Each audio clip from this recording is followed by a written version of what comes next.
Black signal to let the family know that we are in the house. Yes, yes, y'all. And we don't stop. Gye-Nyame Journey brings you the sure shot.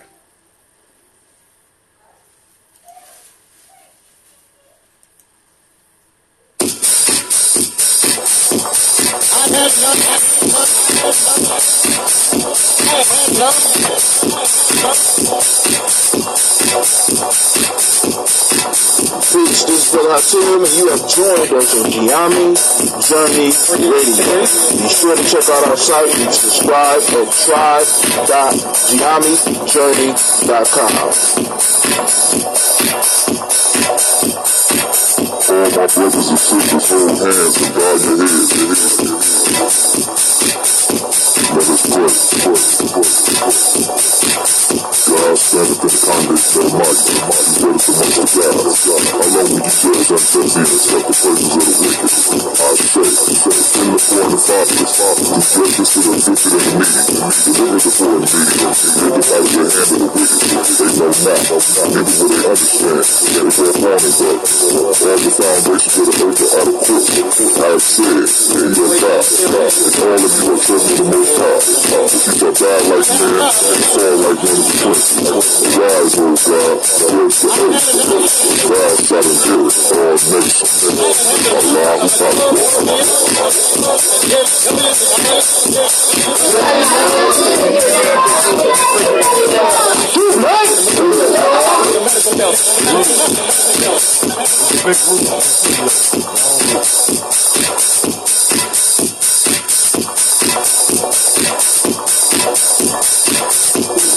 This is Kabbalah Folks, and you are now listening to the Gye-Nyame Journey Radio.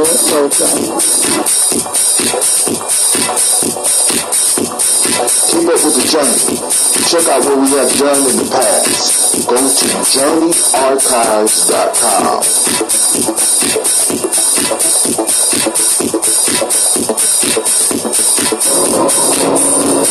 This is Ivan Sheik, aka Ace, live from Shasha Mosh, and you are now listening to Gye-Nyame Journey Radio.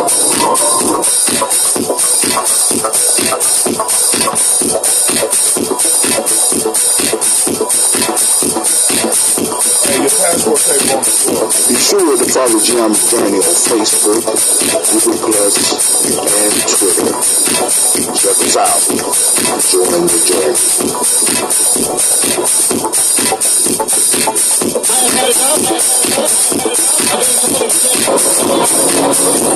This is Ivan Sheik, aka Ace, live from Shasha Lounge, and you are now listening to Gye-Nyame Journey Radio.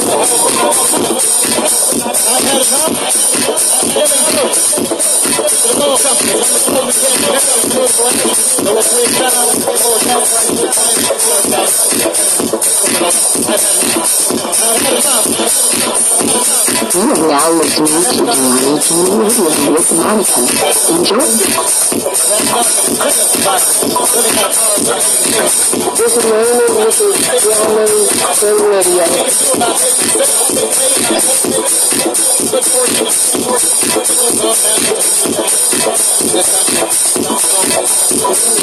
This is Willie. Welcome to Gye-Nyame Journey Radio. I want to give a shout out to Silver Brother, all my Silver Nation out there. I want to give a shout out to my mom. I want to give a shout out to my dad for raising me and my family to be around me. And I want to give a shout out to the people of my generation that's trying to do something big.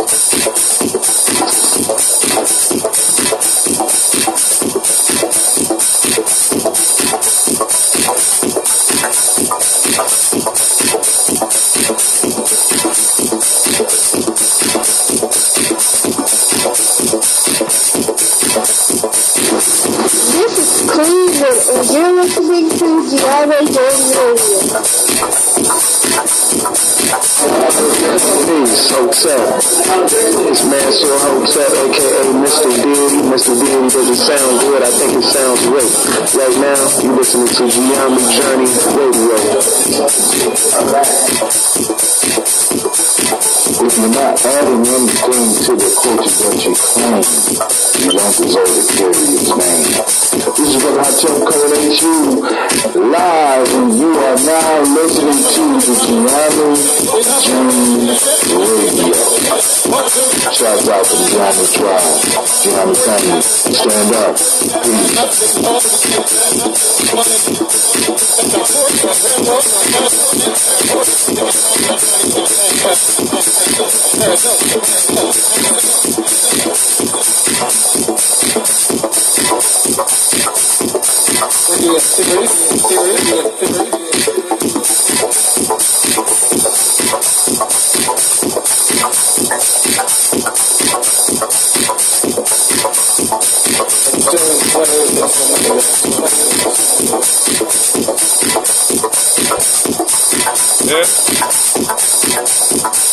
Burdock Group. Shout out to Mr. B. Shout out to Shasha Mosh. Shout out to Brother Frank. Live, and you are now listening to the Gye-Nyame Radio. Shout out to Shasha. Stand up. You are now listening to Gye-Nyame Radio. Peace.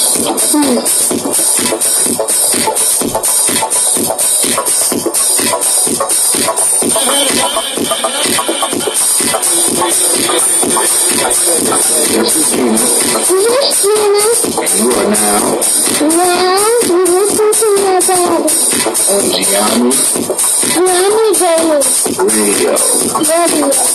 Peace.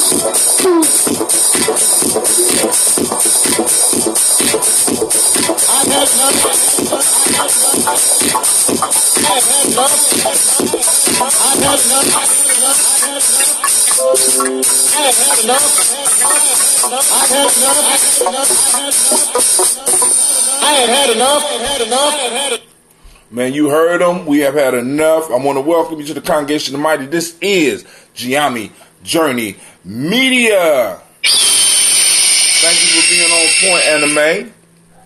This is a Heart of December production, and right now we on Folktales for grown folks. All right, Simba, I heard you kind of stuttering. Do I need to take you to the doctor? Huh? Sure. Okay. And where we strive to do nothing but blow up your old paradigm. We got a lot of old paradigms to blow up. I haven't been here in the last couple of weeks. We've been chilling. Chilling on the journey. I'd be tired, man. I come in, I was tired. I said, man. I spoke to Quasi, and I told Quasi I was going to do the show. I said, so I'm going to make sure that I do the show. I'm just like, because my major concern is making sure that I'm able to get up and fulfill my pledge to my ancestors and do this toast on a daily basis. We have not missed a toast in, we're rolling towards 3 years now. 3 years. So, I'm proud. Right now I'm eating on some burdock root. For those that want some health benefits, check out the health benefits of the burdock root. We could go on, let's just look it up real quick. I'll read a little bit for you real quick. Let's see.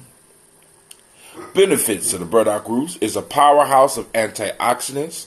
Research from 2010 has shown that burdock root contains multiple types of powerful antioxidants, including quercetin, luteolin, and phenolic acid. It removes toxins from the blood. It may inhibit some types of cancers. It may be an aphrodisiac. Oh, let's see. Help treat skin issues.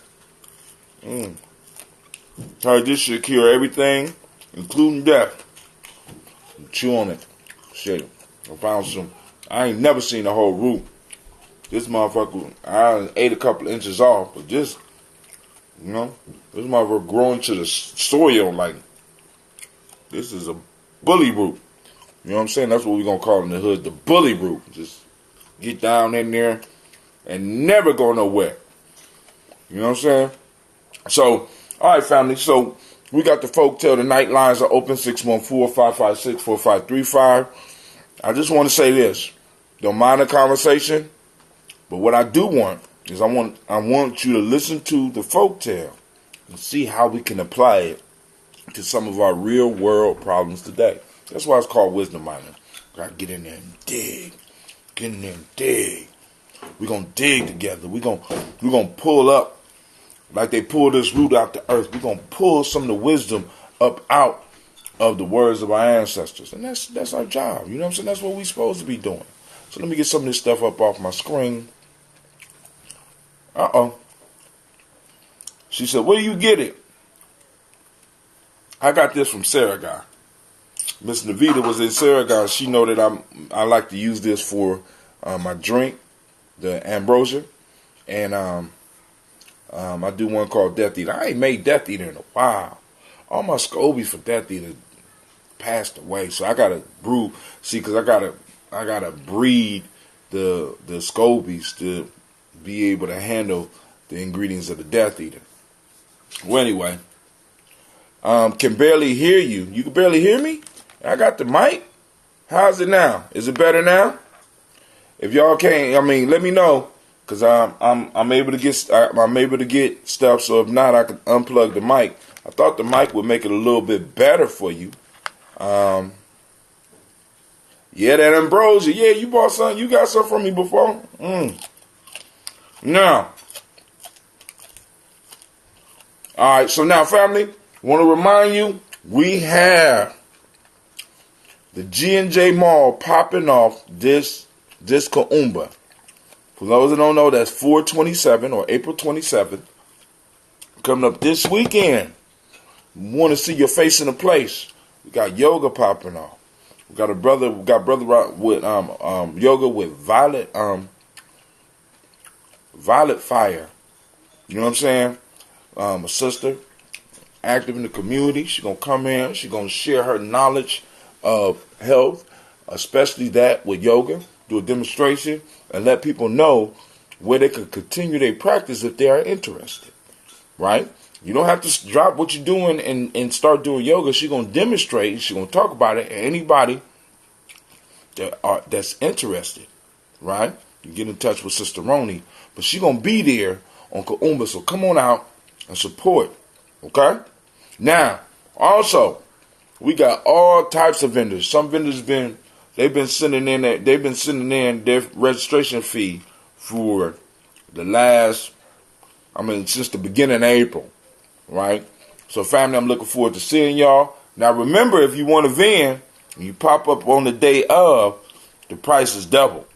Now right now, it's $20 because we want to keep it affordable, but we can't be having those last minute pop-ups because the goal is to turn this into an actual mall. One day, we want to be able to have enough money in advance so that we can hire some entertainment to come out. We could pay some of these people that's going to be doing this demonstrations. We're trying to get a community business. We're trying to stabilize the culture. And the only way to stabilize the culture is to get the blood flowing in the culture. The market is the heart of a culture. Right? And I know people like, that's that capitalist stuff, Brother Hatem. That's not the truth. Prove me wrong. Prove me wrong. When you just got one village, there might not be a need for a market. But when you got multiple villages and multiple families, there's a need for trade. And there's always been a need for trade. And we got to remember, we invented that. So we got to start really understanding and start working with this process. You know what I'm saying? Learning how to do it. Teaching our young people the importance of trade and being able to control the markets. Because the individual that controls the markets controls everything around it. The only thing you got to be able to do after you get control of the market is to be able to maintain and protect your control. Same thing with the community, right? So, now, I don't know if Brother Kwame is out there, but a question hit me as I was riding today. This is kind of off the subject. Can you have time without space? And can you have space without time? I just need the answer to that. You know, y'all gonna think about that, right? Because that's gonna tie into some other shit that we're working on. Because I tell y'all what my superpower is, right? I create space, giving you time. Now, But the reason I was thinking about that was because, like I said, I keep running into. I mean, on my YouTube, because once you start listening to something on YouTube, they develop that algorithm, and you start getting stuff. So I'm getting all this stuff about ADOS, good stuff, bad stuff about the whole ADOS piece. And one of the issues that I'm seeing is that a lot of people have problems with people claiming ADOS, American descendants of slavery, right? Or some people say American descendants of slaves. Now, I want y'all to check this out. I think one of the issues that a lot of people is having, once again, I'm going to bring it back to that one, establishing an identity. An identity that's new. It's not really new, but putting words on an identity, right? Because when an identity is like a territory, right? A territory provides space, which allows you to, how can I say, inject yourself into the times. We've been operating without an identity, right? We've been seeking other identities. We've been trying to plug into other identities. But now we have the ability to, we grasp, we have an identity that we could grasp onto to help us identify where we are in this place and time. Now, if I could keep you identityless, I guess how you say it, I don't know how you say it. If I could keep you from establishing an identity, I stop you from, one, creating a personal space for yourself, even if in just your mind. And if there's no space, you have no time. That means you can't get nothing done. I'm working on somebody else's time. This is why it was, when we started with the Daily Toast, we said we're gonna take over the week. Fuck a day. We're gonna toast every day, and every day we're gonna call the day. We establish and we're carving out our space and we're carving out our time, regardless of how it makes people feel. Now, behind me, I got our official Gye-Nyame shirt. Y'all see that? Yeah, that's our Gye-Nyame, personally made for us, as far as the Gye-Nyame tribe. Come out and get them. We're going to have the Daily Toaster shirts. I'm going to have some ambrosia out there. There's going to be cleaning supplies. There's going to be jewelry. There's going to be clothing. There's going to be food. They're going to be people offering services. We got all types of, what I'm saying? I don't want people to limit our market. You understand? Limit our mall, right? We want to make sure that people understand this is about us building community. So we invite you out to come and join us. All right, so now let's get into the folk tale of the day. I don't want to hold y'all too long.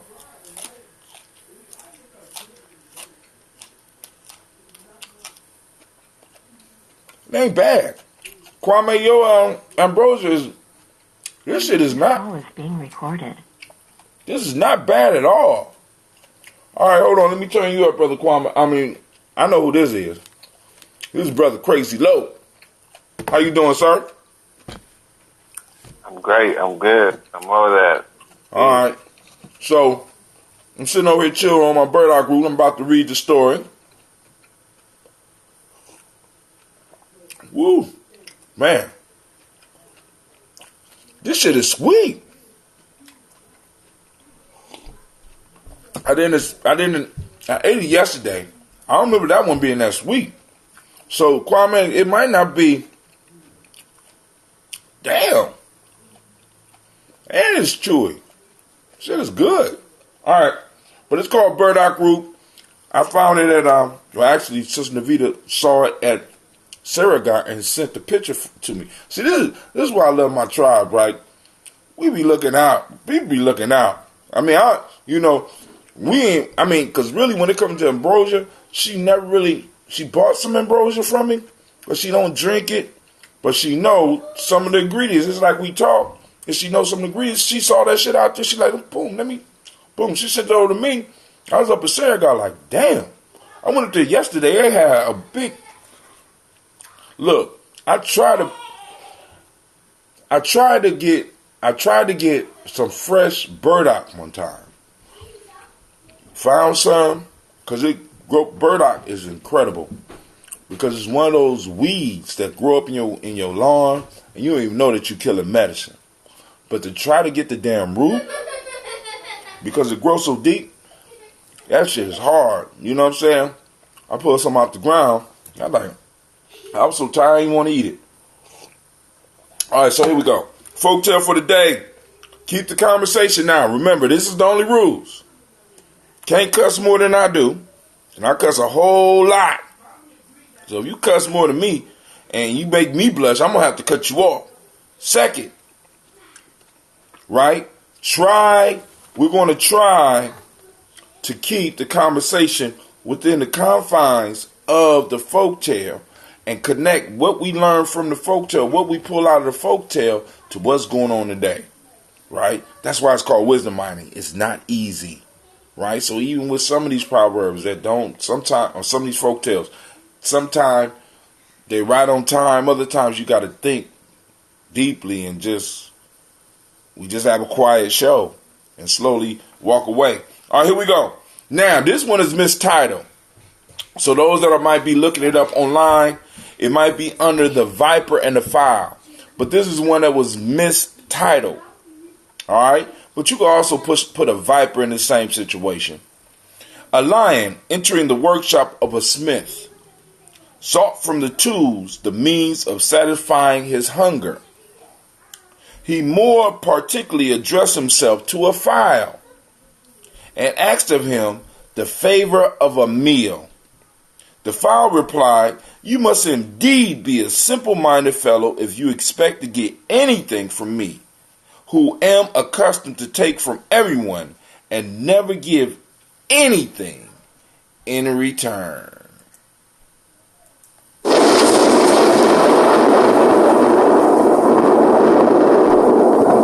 Damn, anime like that one. Shouts out to anime, alright? I'll read it again. Family, if you can on the timeline, if you don't want to call in, the number is 614-556-4535.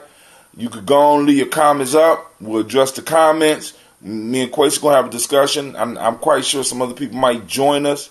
You know what I'm saying? And if not, me and Quasi can have a conversation. And if Quasi want to be quiet and chill, y'all know, brother, you know, shit, I'll land this motherfucker. You know how I do, right? So here we go. A lion entering the workshop of a smith sought from the tools the means of satisfying his hunger. He more particularly addressed himself to a fowl and asked of him the favor of a meal. The fowl replied, "You must indeed be a simple-minded fellow if you expect to get anything from me, who am accustomed to take from everyone and never give anything in return." Damn. That fowl is just straightforward and raw. You know what I'm saying? Just truthful. How many of us got fowls in our life? Huh? A fowl. Like you A fowl like a bird? No. Not FOWL, FILE. A fowl. So now the story, break it down into our language. A lion went into a workshop, a smith's workshop, one of those people that work with metal. And he went in the shop looking for food. He comes up, he's paying particular attention to the fowl, and he looks at the fowl and wonders how the fowl could satisfy his hunger. And the fowl looks back at him and says, "You must be stupid. How can you expect to get something from me when I only take from others and never give anything in return?" Let me buy my burdock on that one. Y'all gonna let that one sink in. Let's soak that up. Soak that up. Hot damn. Now, I guess I don't understand what a foul is. Like, it's a person that uses a foul? Like foul shit? no, not foul, not a FOUL or FWO, a FILE. Right, like a nail file, like he's like a sander. Right. There you go. You get it now? So what is it? Kind of. I mean, I don't understand what it is about a fowl that takes from others but don't give. All right. So here we go. First off, we have to question the lion for going into a Smith shop expecting to find anything to eat. Got to be the stupidest lion this side of creation. But hey, to each his own. And I want to thank the lion for being that goddamn stupid so that we can get the lesson. He goes up to a tool that is designed to take away from things. A file is designed to grind something down, not to put stuff back on it. So the lion is looking at the file and wondering what type of nutrients he can get from the file. And the file is like, look, I don't know why you're looking at me, because I'm designed to take things away. I make things smooth. I take the roughness off. You don't. A file don't put roughness on. A file, whenever you use a file, is to make something smoother. It's to take away a part of the surface and make it smooth. So a file's job is to reduce, not to increase things. Okay? So the lion is looking at the file, wanting nutrients. But the file is straightforward with the lion and saying, listen, I don't know why you're looking at me, expecting to get something from me. When it's not my nature to give, it's my nature to take. Y'all got it? Uh-oh, somebody else on the line. Who is on the line? Navita's on the line. What's up, Sister Navita? What's up? Let's talk about this folk tale. Right. So, I don't know if he was talking because, I had to get off the thing or whatever. I don't know what he said the last few seconds. Am I interrupting you? Or No. Go ahead. Go ahead. You call right in on time. Okay, so here's what I'm saying. A file is something that you use to take away something. You're shortening something. You're taking away. Mm-hmm. Files don't give you anything. Files take away. Right. So the lion went into, like you said, a shed, a place where he was expecting to get something, and then he goes to a file who does what a file is supposed to do, and that's take away. And what did he expect to get going into a place like that? So how I tie that into today is to what happens, something that happens in today's time is, so a lot of times you will go to court and you're looking for justice in a system that is designed to take away. Looking for justice from people who only take away. I sound like that goddamn lion right now. I'm going to find a way to justify. Give me a second. I'm stalling. Go ahead, Quasi. We're going to go in on that line tonight. Miss Cindy says, let me say on behalf of the lion, closed mouths don't get fed. That's a good one. Sister Cindy say, he desperate. That lion show is desperate. How many of us live because the lion is obviously hungry and out of his mind. He went into a Smith shop looking for food. And I mean, if you think about it, Smith shop built in the lion's territory. The lion was already there. So, I mean, the lion is out of place, but, I mean, the lion wouldn't normally be doing that. The presence of the Smith shop probably opposed to the lion's well-being. And the Smith shop is most likely surrounded by people who is going to kill that lion if they find out this motherfucker in the Smith shop. Now, I can understand if he went to the Smith shop wanting to eat the lion. Wanting to eat the Smith. Go eat the Smith, man. You going to look at the file. I was confused about it first because I didn't realize that he was literally talking to a file. He was literally talking to a file. The Right. You know? So, this lion is smoking something on some good stuff or something. You know what I'm saying? But the peaceful is, because in our personal lives, we often are dealing with people who are fouls. In our community lives, we often have people around us that are files. In our political lives, we often have people that surround us that are files. And we have to be very clear and start learning how to identify those within our circles that are files so that we know how to deal with them. Files are used for one thing. Burdock root and apples and shit are used for something else.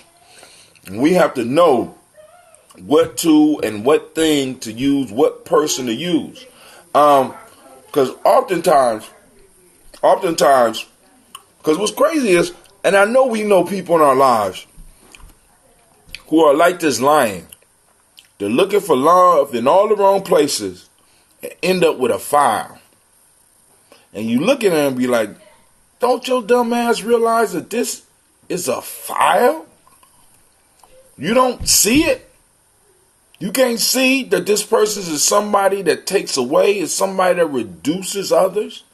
Now, in the proper perspective, a file is a very useful tool. It makes surfaces smooth, but it only does it by reduction.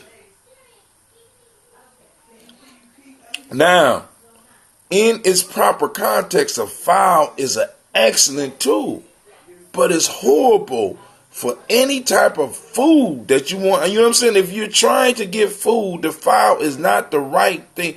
The Smith shop is not the right place to be. And many of us are looking for success in the wrong place. Matter of fact, this lion is like a lot of us. This lion don't know where or when he is. He's lost. He's confused. He's in a place that he don't have no idea. And as Sister Cynthia brought up, he is in danger. He's desperate. And how many of us make decisions and find ourselves in places that we think we know, but we really have absolutely no understanding of? Very dangerous. Very unsafe. Many of us are in America and really don't even realize where or when we are. We're like that lion right now. We're lost. Let me make sure y'all see the black. This is the black on black. That black on black Gye-Nyame. Yeah, that's mine. I'll probably wear that one tomorrow morning. Alright. So, huh? No, you can't wear it. You leave mine. You get your own shirts. No, my sister, you must get your own. It's Real Life on Gye-Nyame Journey, y'all. Kids, y'all supposed it's spring break for them. So, anybody else? Come on now, y'all got to have some rebuttals now. Come on now. I think the lion do. Huh? I don't have a rebuttal as much as so much as a question. What does the lion do? What should the lion do?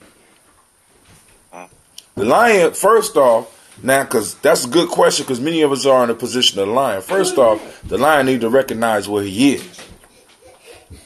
Come up out his illusions, because thinking you're going to find something in the Smith shop to eat is foolish. Second off, you're surrounded by people, which could be part of his strategy, because he could eat a person. You know what I'm saying? Does the lion pick up that file and learn how to file? What the lion gonna file? What do you need to file? Shasha. Wood. Shasha. Get some money. You said file wood so he gets some money? I don't know if he need no money. He need to go somewhere. He need to go back to where he can hunt and do what he do. Many times, a lot of us are like in the position of this lion. We're in a place where we don't belong. We're in a place where we are not the most effective. The lion is very effective on the plains, but in the Smith shop, the lion is very limited on what he could do. especially when there ain't no meat in there. You know what I'm saying? Sister Regina say, shots out to y'all. Right? We got a y'all in the house. We got once again the Kuchak Leoborn are killing it. We all up in the house. We got one y'all up in here. Everybody we got a Kwesi up in the house. But you know, Kwabana and Abina is just killing it. Miss Regina said, I appreciate the file for knowing its role, its purpose, its identity, and standing firm in that.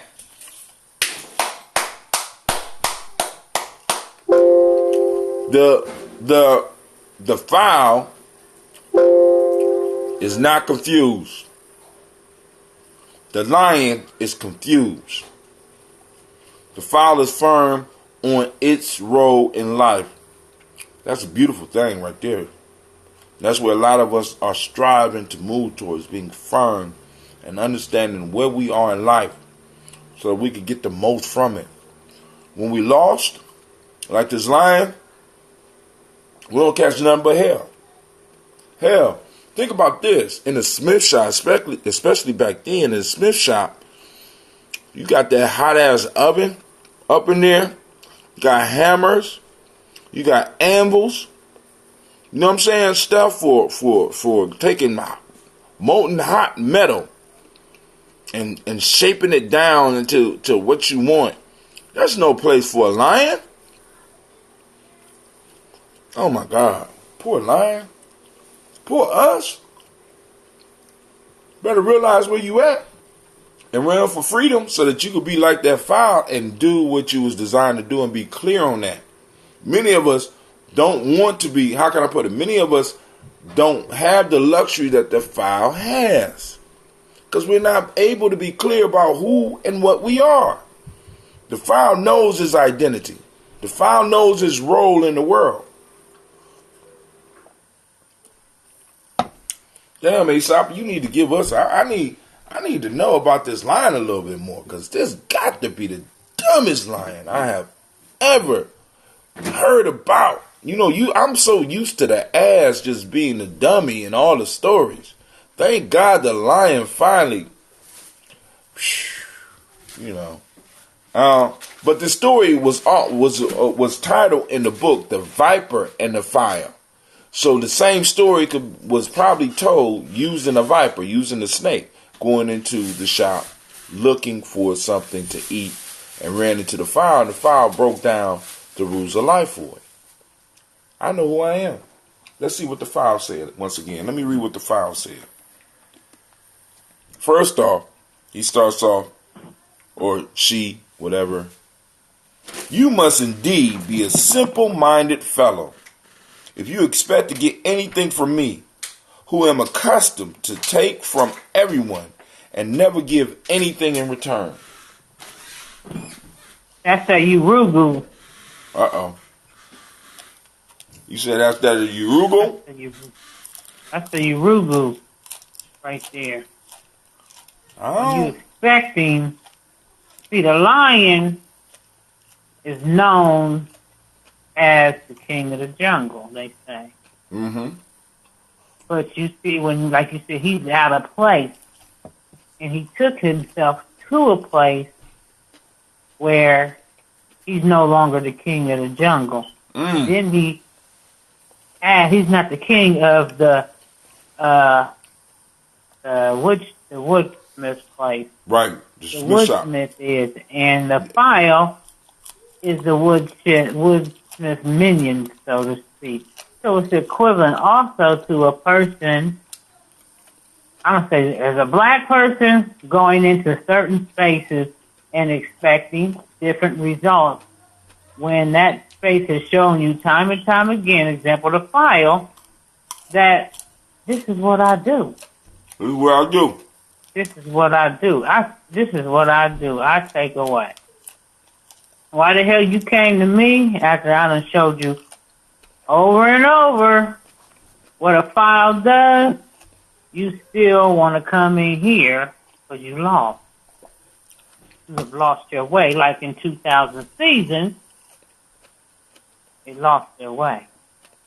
Y'all keep on bringing this 2000 seasons up. So y'all gonna make me have to go and get this book, I suppose. Everybody just talking about 2000 seasons. Just throw it up in Brother Hatim's face. You ain't read 2000 seasons, Brother Hatim. You gotta read 2000 seasons so you know what I'm talking about. That was very foul-like of you. You know, so basically, because they were saying how we lost our way, and, you know, we're going into play, or people are actually, in this case, coming into our place, and we are expecting them to give, and in the end, they, like a file, they take away. Ooh! And we didn't even recognize it because we lost our way.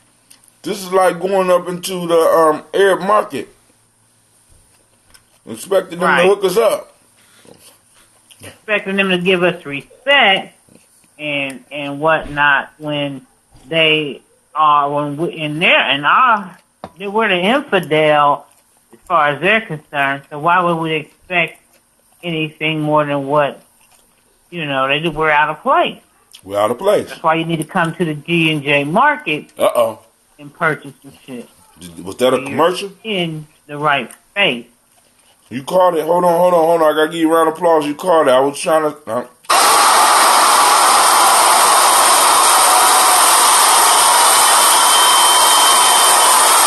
slipped it in before I did.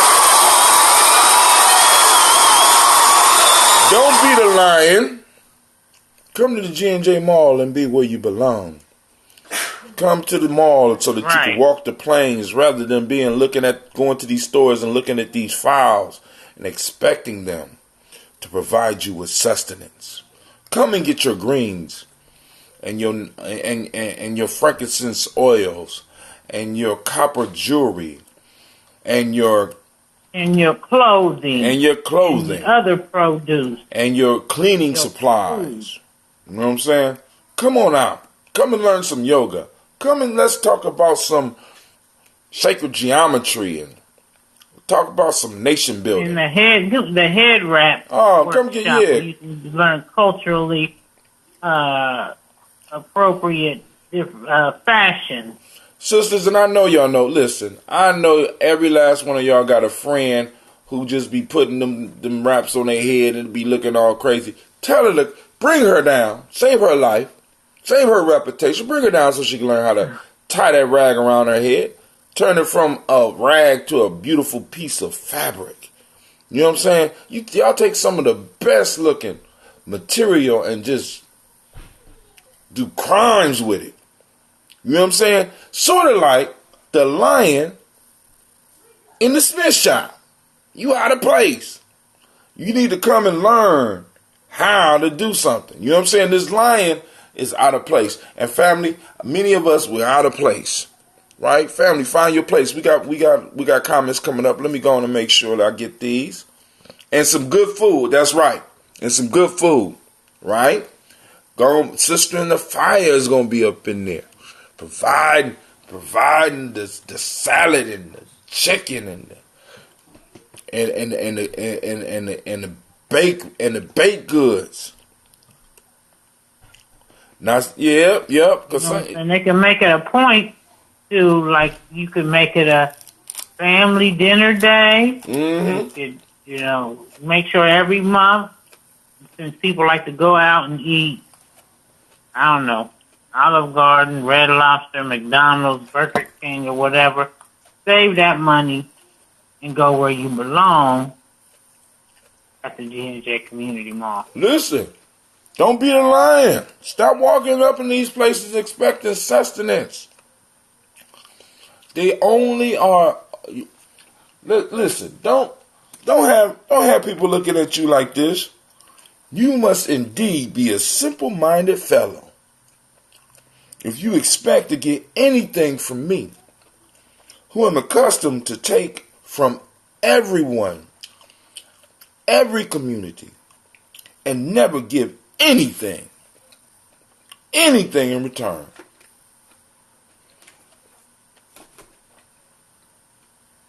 I mean, who can say? I mean, Like also, when you get a person who, I forget what happened with the whole Gucci thing. What was it that they did? But was it some race affiliated transgression? I guess. yep. But you walk up in the Gucci store and you're expecting them to give you some kind of respect when they don't give you that. So, why would you even go up in there? Don't go. And then you spend a couple $100 on a scarf, but then you'll go to a local black designer who puts in probably more work than Gucci puts in on their stuff and will give you the respect that you need and complain because the scarf was $50. How you gonna ask for a scarf? How you gonna ask me to pay $50 for this? And Gucci don't even make their stuff. They go to some of the same places that some of these vendors go to get their stuff. I mean, we got to understand. Listen, China. I watched a documentary that a lot of that stuff that those high fashion designers have done, they were sending it to China, and then the Chinese, as you know how they do, because once again they went out of their community because they wanted to save a buck, so they went to the Chinese to do it, and then the Chinese seen how to make the shit, then they started doing bootlegging all the shit. oh man, I mean, hey, But they was not a part of their community, so they did what a file was supposed to do. they do what a file is supposed to do. I mean, like I said, man, listen, I just watched a movie, a very good movie called The Burial of Kojo. It is on Netflix. Netflix. Yeah, I seen that on the thing. I remember watching it though. Right. I mean, it's an artsy movie, but I won't blow it. But in the movie, it takes place in Ghana, and you see the influence of the Chinese all throughout Africa, at least in Ghana. And we know that the Chinese is coming into Africa, and we're expecting the files to come into our situations and be different. No, I'm always gonna take more. Matter of fact, you must be a simple-minded fellow. Right? We need to keep, you need to keep these type of terms in your head, because it's like Aesop has a way of throwing out these simple insults. They don't even sound like insults. You must be a simple-minded fellow. You know what I'm saying? And we need to stop sometime and ask myself, am I simple-minded? Which means, am I looking at this expecting something from something that does not give what it is I'm seeking? That's simple-minded. You standing at the water fountain waiting for milk to flow out. That's simple-minded.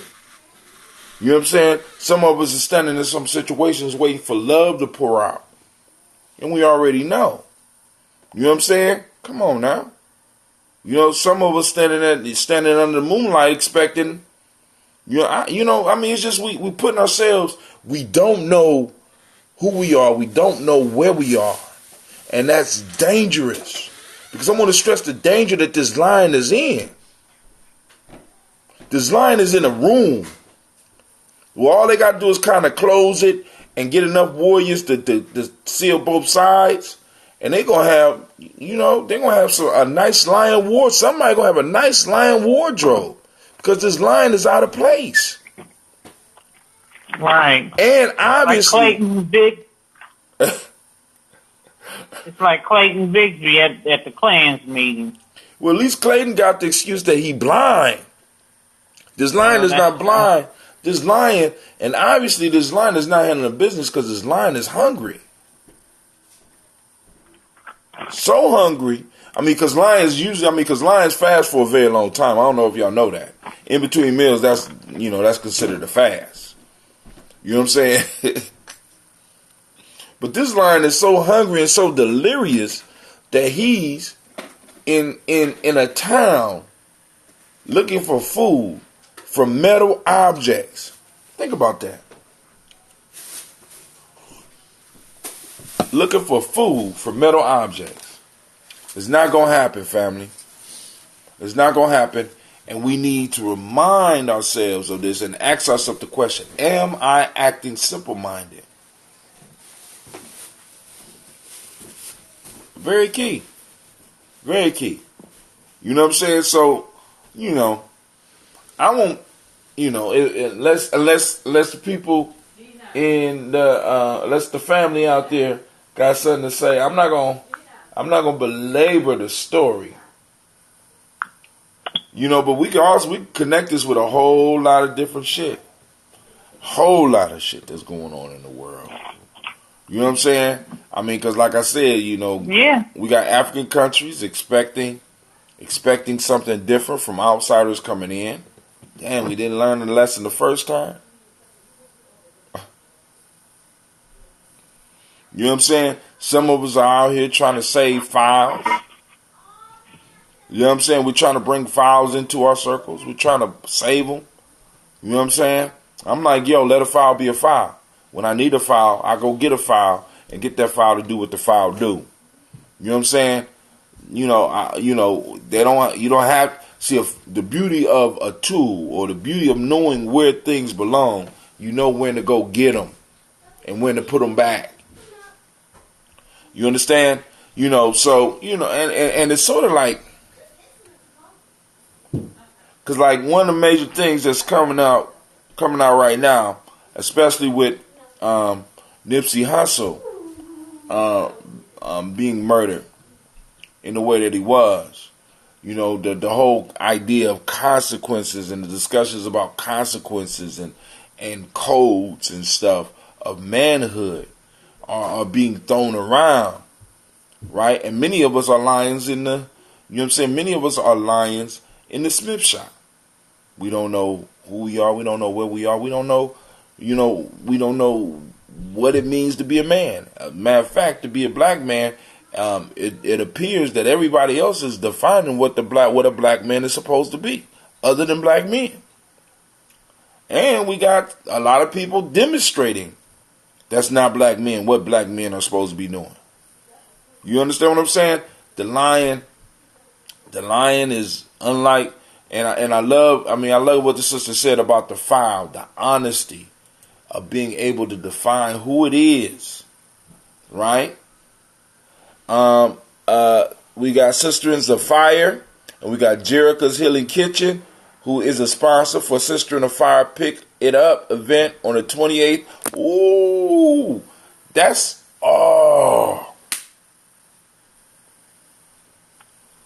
man, family, I forgot. I got a sweat lodge to go to on the 20th. Oh my God. And I need to sweat.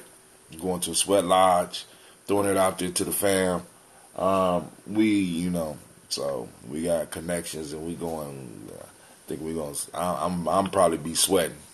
So, but a Sister in the Fire said they got jollof. They got the vegetarian jollof rice too, and that's good. They got that Yale kale. Yep. And it'll be at them, and guess where it'll be? At that J&J Mall, where I hope to see each and every last one of y'all. Anybody else got any other comments on this one?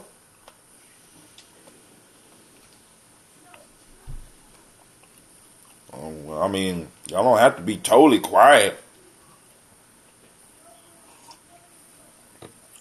Y'all still there? I'm still here. Yeah, I was just thinking about, I have to keep muting because I'm making something to eat. So, but yeah, I think also when you said about there's so many things that you could connect this to, even when it comes to, what I want to say, like when you brought the relationship part and the feminist part, and but sometimes the women, and this isn't all women, but sometimes women go to look for outside of men to define, like you said, manhood, and then when they get the result of that, now they looking at everybody like, what the hell happened? But you, like the lion, lost your way, and you went to the wrong source for answers. You know what I'm saying? Mm-hmm. Whether you went to the, but some of these, I'm telling you, some of these therapists they got out here in these fields of European studies and the advice they give, that should be some bullshit. We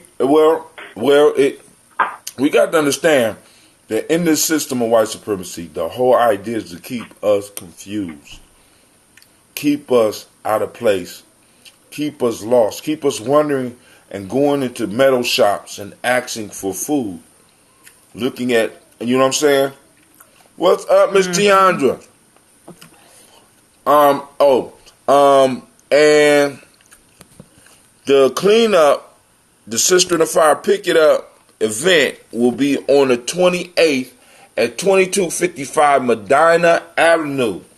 They're getting out into the community. They're doing a cleanup around the property that they have and that they're working on. And also they're going to be establishing a community garden out there. So we're going to have to, I might not be able to make this event, but we're going to be getting out there so that we go and help get some stuff together. So this whole, somebody else online. Somebody from 740. Who that? Hello? Hey, what's up, man? How you doing? Cool. Who this? That's Aaron. What's up, Aaron? Long time no hear, man. How you been doing? No, just checking in. Right when you cut on, I've been listening to you. Who's that, Lady J? No, that's Sister Navita, and we also got Brother Quincy on the line. Quincy? Oh, he was quiet. I didn't hear him. I thought I heard him on there. They just chilling, you know, because we're about to shut it down. Because I try to keep the shows to an hour, unless we just burn it up. That's why I didn't want to jump in, because I felt if I jump in. Come on. What you got for us? I know you got something good. Yeah, I'm trying to keep him neutral. If y'all was talking, I'll wait. It's your turn. Okay. I think last time I was speaking on there, I was talking about, what I did notice about what the world is doing to us that we are attracted to when it comes to this economy and what we spend our money on. Like they took that turtleneck, the Jim Crow turtleneck. You know what I mean? I'm saying that they take our history and create a comedy out of our history. A comedy? They create the economy. Economy, okay. Or capitalize on our history. You know, so they take our history and they sell it to us in the unique way that is that we fall for and we spend all this money on, and we think it's cool. You know, we got cartoons, we got clothes, like you see that Jim Crow turtleneck. Then you got, like the sister was talking about, the food and the scarf. You know, we're not attracted to that. You know, but we're attracted to our slavery, our abusive culture. Like, I don't, how they create it and they put it out there, It's like we're attracted to spend our money on that type of stuff. And I always seen that, noticed that, and it's like, I always kept saying, we're always going back to buy history, but we're not trying to make history, But I hear her, and I hear you saying, come out to the food place. That's what I like to hear, Keep pushing, don't fall for the distraction of these folks putting out this Jim Crow turtleneck. I think y'all call it boycott from Gucci. I see them. I see what they're doing. And I noticed that the black man or the black folks, the African folks, whatever you want to call them, we ain't never took the white people's history and created some type of clothing from them.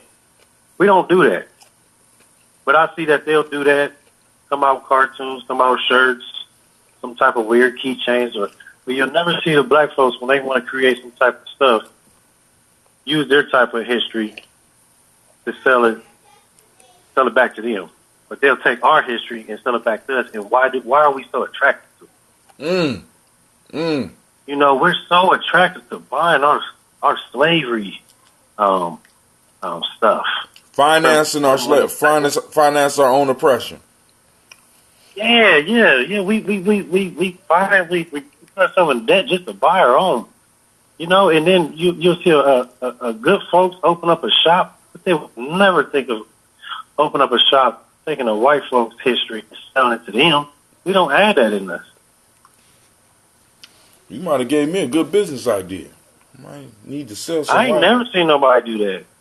Yeah, that's what I'm saying. I mean, shit, it's the first time for everything. We might need to go.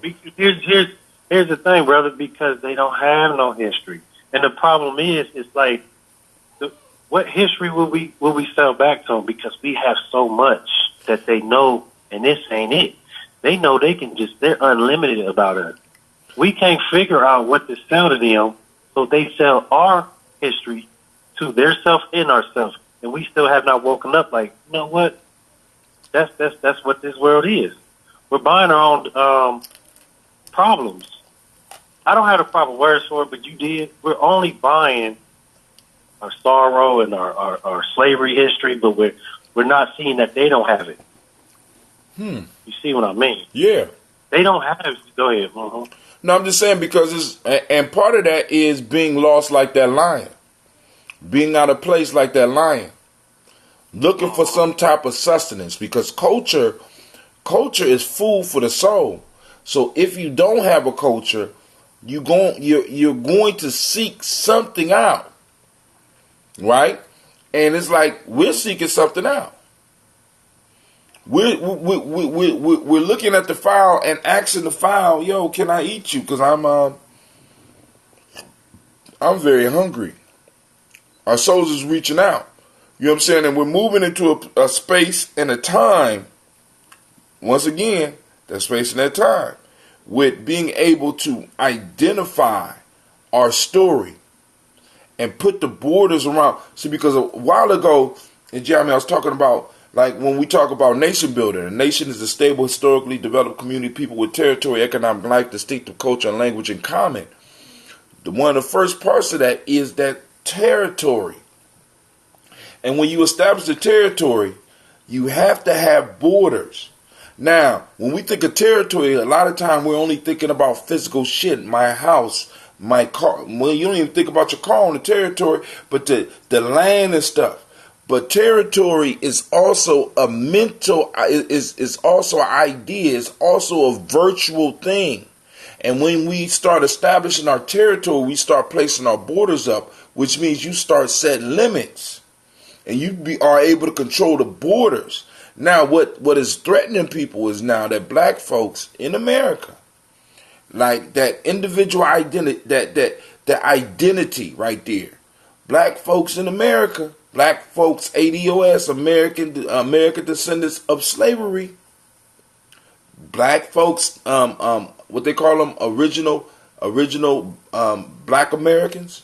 You know what I'm saying? Are identifying themselves and doing what everybody else is doing. We are establishing a border around our identity, which is creating a mental space for us, which is making other people uncomfortable. So we have to understand that once we start coming into our own, we're going to start making people uncomfortable. Period. And that's the way it's supposed to be. Because right now, everybody else is using the fact that we are lost and in the wrong place as a way for them to make a come up for themselves. Because we're so lost, we'll eat the goddamn fowl. Hell, fuck it, give me a hammer too. I'll eat that anvil too, because I don't know. I'm lost. I mean, think about this. We got a lion in a Smith shop in this story. Asking the fowl, can he eat it? This lion is so hungry, it's so confused that it cannot look at something and tell whether or not it's food.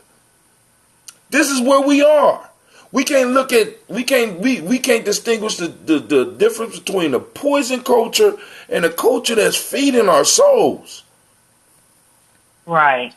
We can't tell between a good relationship and an unhealthy as fuck. It ain't just unhealthy as fuck. It burns me every time. The lion lost his way. The lion lost his way.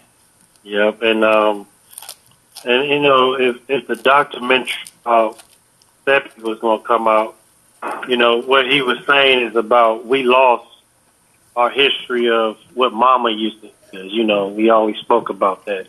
Our main foods, you know, the food we eat. He's trying to say that, you know, it ain't our cultural.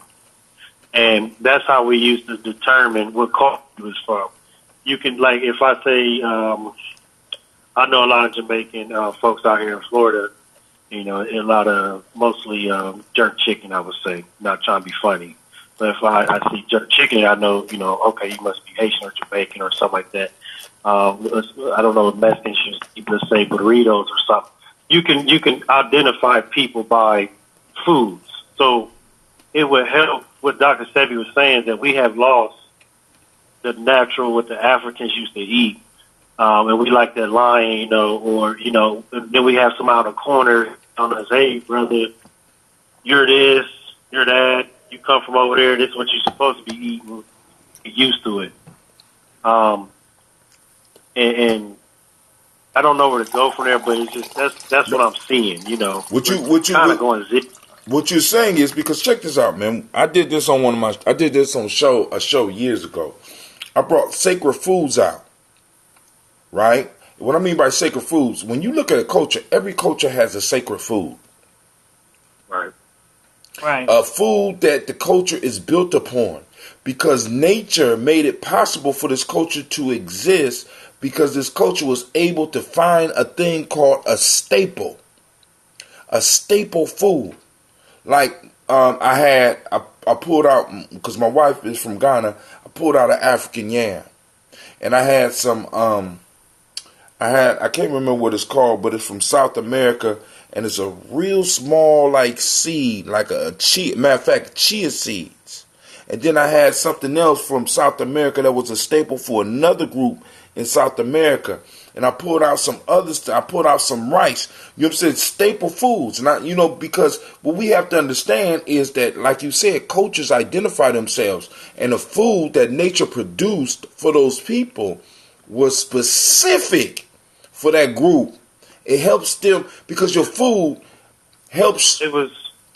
Helps you tune into the frequency of your in a sense, your cultural guide. The food. So yeah, it was. Go ahead. You had native, because we got, like you were saying, aborigines and native food and aborigine food. Certain foods that can't grow on certain land. Mm-hmm. You know, and that was the beauty about how the creator created this stuff. There was and now food is able to be grown, like watermelon can be grown in the wintertime now, or up in Ohio, which we call GMO. So now that the GMO has been pushed even bigger, it's being confused. We don't know what's native and aborigine. It comes from there. Now we can grow certain foods in the summers and the winters now, you know, and it's being confusing. And we're going to lose that. Now you're going to say that all these type of fruits and vegetables and plants can grow everywhere now. So now it's going to become one culture and confusing and this and that. And then here we go again. We have to find it again. Identify. Shutting up our borders. And we're not comparable. That's why it's important to come to the G&J Mall and check out the African cultural diet. I mean, we got so much going on there. Heck yeah. We done had, for the last 2 malls, we had Sister CeeLo come out and do a workshop on the African heritage diet. See, because this is why we talk about the 4 pillars. I had to throw a 5th one in there, that sleep piece. But the 4 basic pillars: breathing, drinking, eating culturally appropriate foods, and culturally appropriate movements. Right? Because a lot of us, we're moving, we're eating outside of our culture. So of course, you know what I'm saying, I don't have to identify with anything that has to do with me, because the vibration that I'm pulling my sustenance from has absolutely nothing to do with me. You know, I mean, like I said, no matter how long my wife stay over here, her has always got some yams. You know what I'm saying? Can you sit on that vibration before you get off the phone? Because you know that's my subject. That vibration you keep talking about the foods. Oh yeah. The frequency. That's up my alley about the I'm not gonna say it. Say it, man.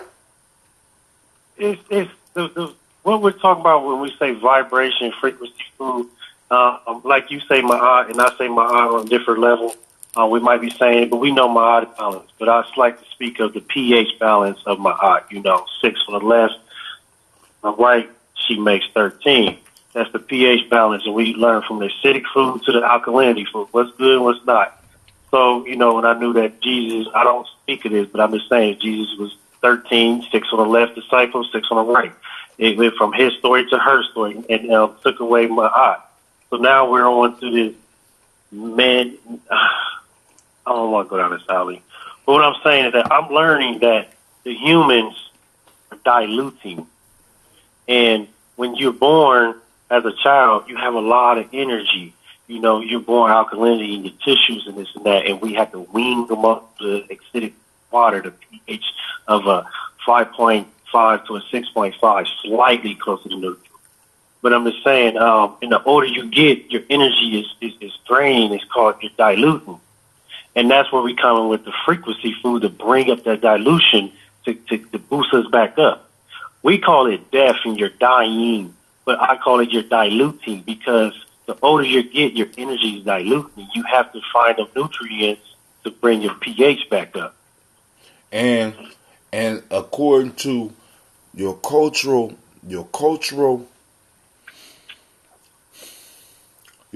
base, those foods were developed specifically for your group. Because we got to understand, family, for people to have survived, they had to develop a relationship with nature.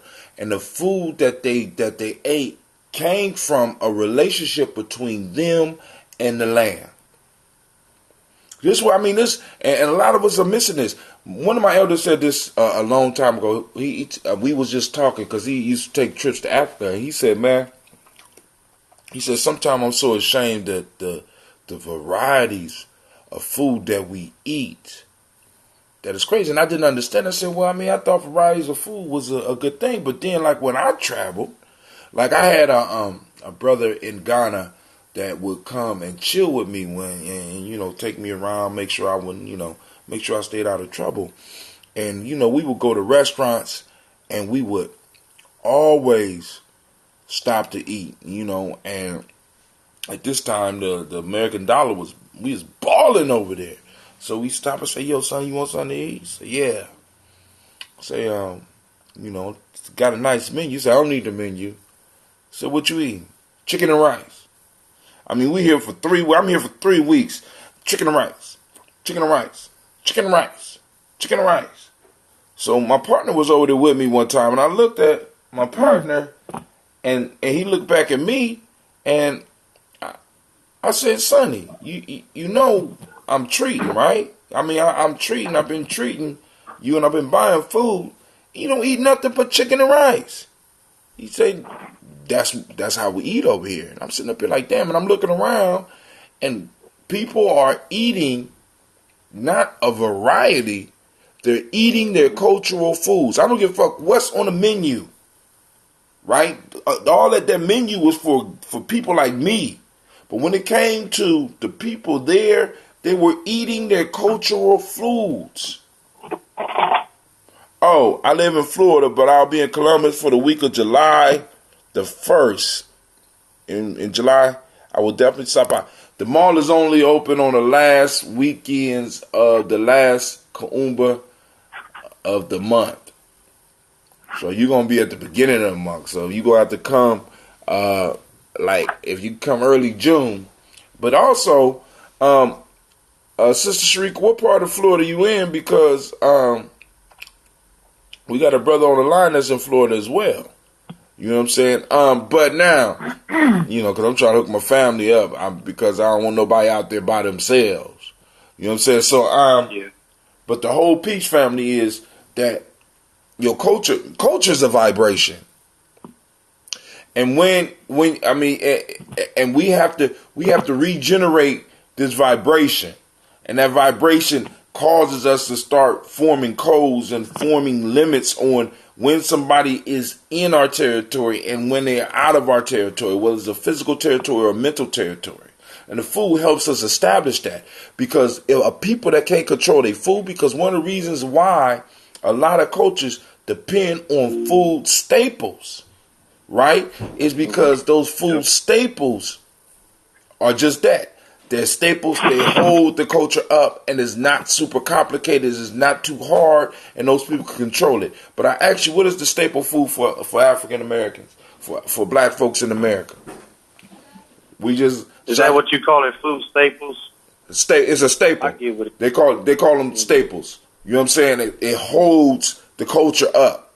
You know, like when you staple something on the wall, you got certain foods and certain ideas that are staples. You know what I'm saying? Yeah. I mean, I'm working on my kids so they can learn the pHs, because the pH is a survival technique, because pHs identify you said fried chicken. the creator's creation, the right creation. You know, nothing acidic.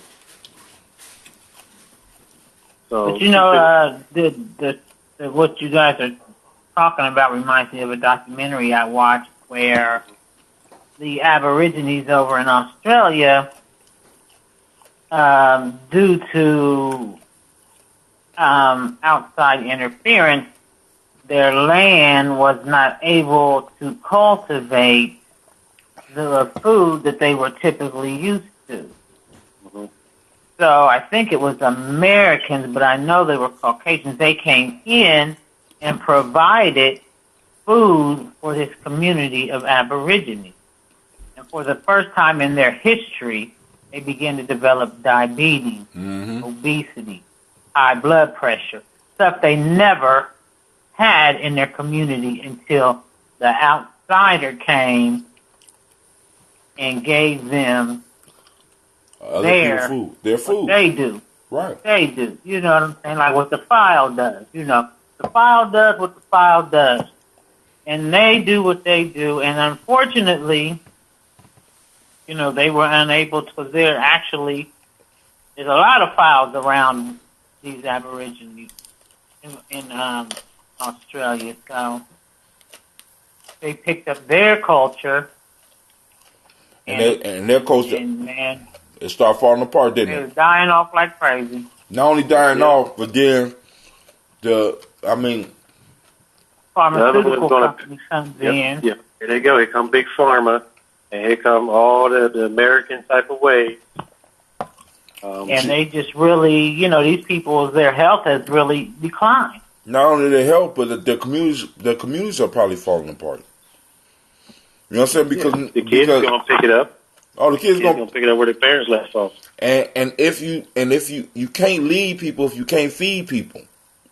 We gotta understand, like the market enabled people to trade.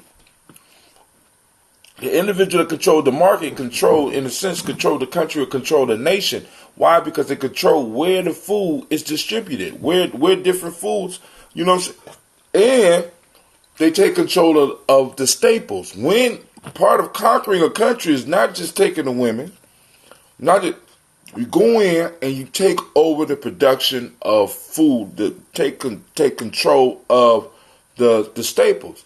This is why I believe think about this. One of the first things that they try to grab hold of in every country they go to is, and people, I'm going to check this out, alcohol. You're like, brother, how Tim, alcohol is not a staple. Depends on where the fuck you live. You know what I'm saying? Alcohol. Yeah. Alcohol in some cultures is drunk like because some of the water and stuff like that is not purified and is not the same alcohol that we drink, because what they give us, the shit that we like, is almost like pure poison. When you really look at the process, at the beer making process or the true wine making process or some of the alcohol, the fermenting process, you understand really what's going on. It's a whole different thing what we got over here, and I keep trying to, I be telling people that. You know what I'm saying? Because people be asking about it. When you ferment stuff, alcohol forms, but it's not the same as that you would go to the store and buy, because the alcohol is not separated from the rest of the product.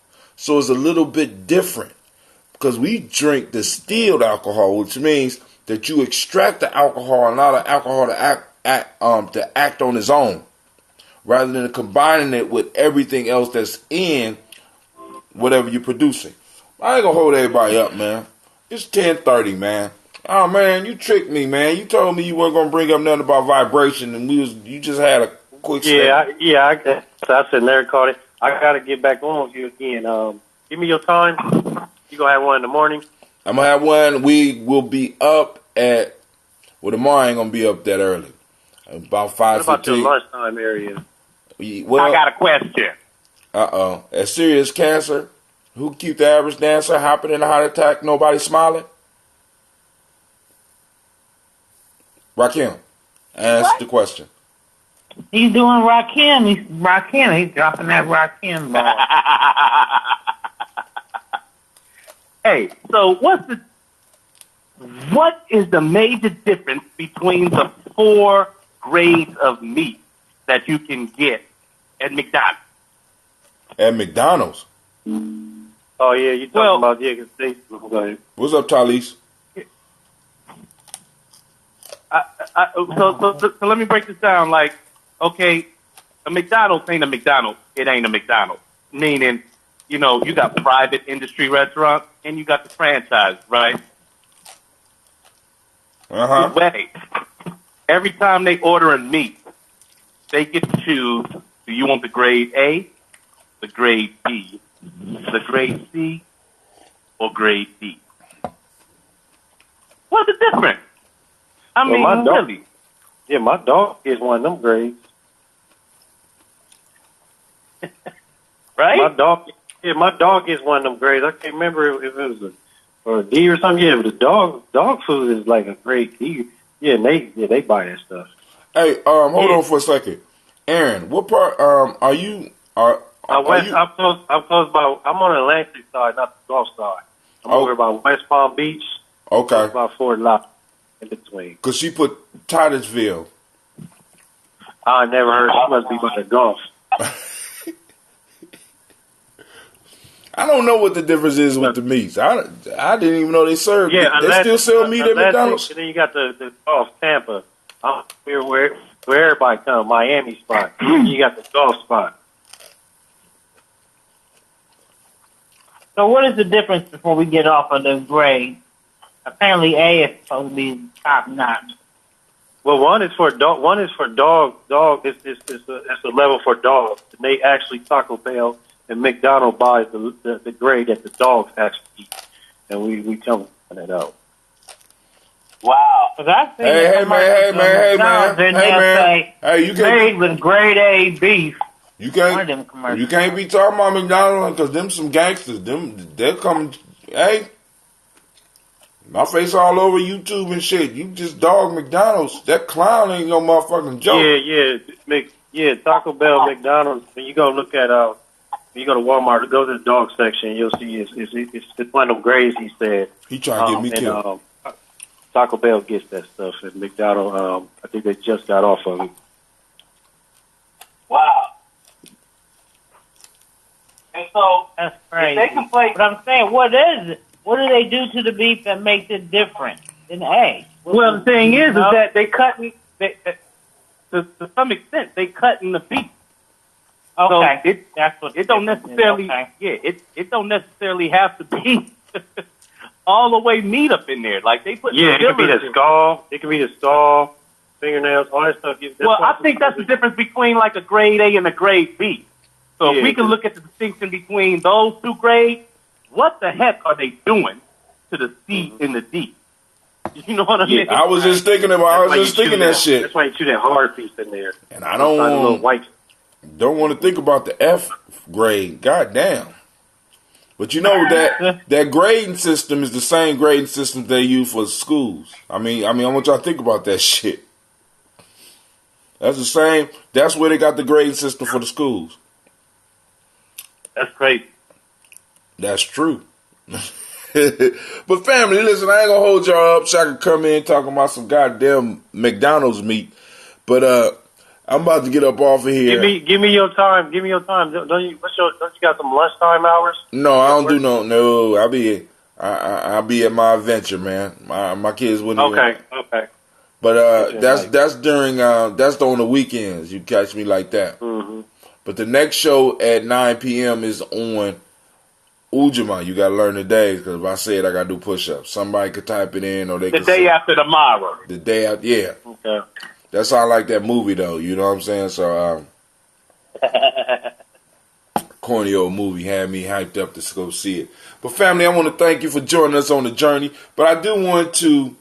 Miss Sharika says she's by Orlando. She's on Atlantic side. She's 2 hours away from me. Okay. And we got, and when I asked what's a staple for African Americans, she put fried chicken and collard greens. But now, the key piece about being a staple is that it's not a staple if we're not growing it and refusing, and in a sense, almost refusing to buy it from anybody else. That's when it's a staple. Well, I mean, check this out. And you could just put a tag on. Look. You look at some cultures, and they call it, like we done put our stamp on it. It's kosher now, right? Mm-hmm. So if it ain't kosher, we don't buy it. Culturally, you ain't supposed to be eating it. Yeah. Yep. You know what I'm saying? And that's a brilliant that's a brilliant way of putting it up, bringing it up, Shaka. I mean, and that's a brilliant marketing strategy and shit. You know what I'm saying? You make sure that culturally your people only eat your shit. And to be kosher, guess who you got to see? Oh, that shit ain't culture. Exactly. That shit. And so, you know, as ADOS, we need to set up a commission where we got to get some slack. And not rap snacks. Huh? Right? Not rap snacks. That don't cut it. Rap snacks, yeah, that's. Oh, yeah, them rap snacks, man. That's not cultural. Nah. Not culturally appropriate. It got black people's faces on it. What's that guy with the messed up eyeballs on one of them? Hey, but I definitely. That ain't a messed up eyeball. That's the way Fetty Wap's eye is. His eye messed up. You just mean. I just mean for no reason. His eye is fucked up. Hey, I gotta shout out whatever brilliant genius put Easter the day after 420 this year. All the kids woke up with empty Easter baskets because all the candy was gone by 5 in the morning. Hey, so shout out to the genius that put that together. That was the moon. That was the moon. Easter go with the moon. Is that right? Yeah. Hey. Easter's a lunar holiday. Well, whoever put the 420 there. Nature. All right. Right. All right, family. I want to thank everybody for joining us. And make sure you ladies, the head wrap workshop 3 p.m. at the G&J. Yeah, say your friend. On Kaumba, the 27th, this weekend. Come on out, sisters. Let's have a sisterhood. Let's get our head wrapped. Let's get some wraps to take home with us. I need to learn how to do a turban. You know anybody? I'm trying to find somebody who knows how to do that. I'm trying to find somebody because I went to the Head Wrap Festival in Detroit and they had a brother from, they had a dude from India. Man, he was cold with it. They had like 6 or 7 of them come out and model different types of male head wraps. They was cold. You hear me? I send you down for the turban? Hell no. Just being honest. Nope. Too much material. You know. It was something else I was about to tell. Hair wraps. It was something else that's coming. Yoga. Sister Roni's doing the yoga piece. That's at 1:30. Come on out. Find if you've ever been interested in yoga. If you're a yoga expertise connoisseur, what have you, come on out. See the demonstration. You can bring your yoga mat. You can participate. And she will give you the benefits of yoga, show you the different poses that you can do, and it can be interactive. You can participate as well. And you can find out where to get further lessons. So, family, once again, I want to thank you for joining us here at the Congregation of the Mighty, where your hustle builds muscle. This is Gye-Nyame Journey Media. Anna Mae, you've been on point for the last couple of days, girl. This is a Heart of a Simple production, and this has been Folktales for Grown Folks. We don't do nothing but strive to blow up your old paradigm.